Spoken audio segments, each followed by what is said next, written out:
یا تو اللہ کا دین دنیا کے اندر زندہ ہو جائے یا قبریں جا کر کہیں پر بن جائے. جتنے بوڑھے آدمی ہیں یہ حضرت ابو ایوب انصاری رضی اللہ تعالیٰ عنہ کی نقل اتارے.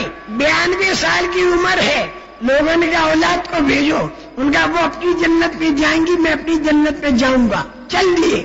سکرات کا وقت ہوا, وصیت کی مر جاؤں تو میرے کو اونٹنی کے اوپر باندھ دینا اور آخری پڑاؤ پر دفن کر دینا. 13 دن تک چلے لیکن ان کی لاش سڑی نہیں, اور آج بھی استنبول کے اندر ان کی قبر موجود ہے, تاکہ قیامت کا دن اگر یہ پوچھا جائے کہ ابو ایوب تم کیا لائے تو انہیں کہنے کا موقع ہے کہ اللہ زندگی بھر تیرے راستے میں چلا, اور جب میں مر گیا تو میری لاش بھی تیرے راستے میں چلی.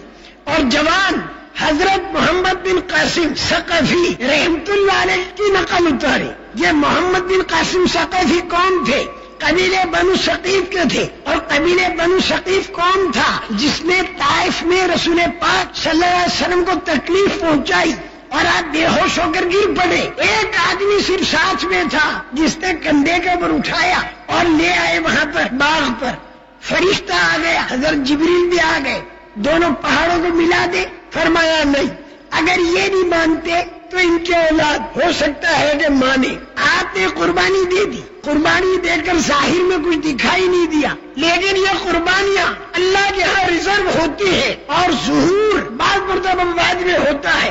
محمد بن قاسم ثقفی یہ قبیلے بنو ثقیف کے تھے جنہوں نے طائف میں حضور کو تکلیف پہنچائی. تو رسول کریم صلی اللہ علیہ وسلم کی یہ قربانی طائف والی, اس میں محمد بن قاسم ثقفی بنے, اور انہوں نے ہند اور سندھ میں آ کر اللہ کے دین کی دعوت کا کام کیا, اور وہ بہت مجمع لائے اور اس کی پاک زندگی کو دیکھا اور لوگ ایمان والے بنے, اور ایمان پھیلتا رہا پھیلتا رہا پھیلتا رہا. ان میں حصہ ہے حضرت محمد بن قاسم ثقفی رحمت اللہ علیہ کا.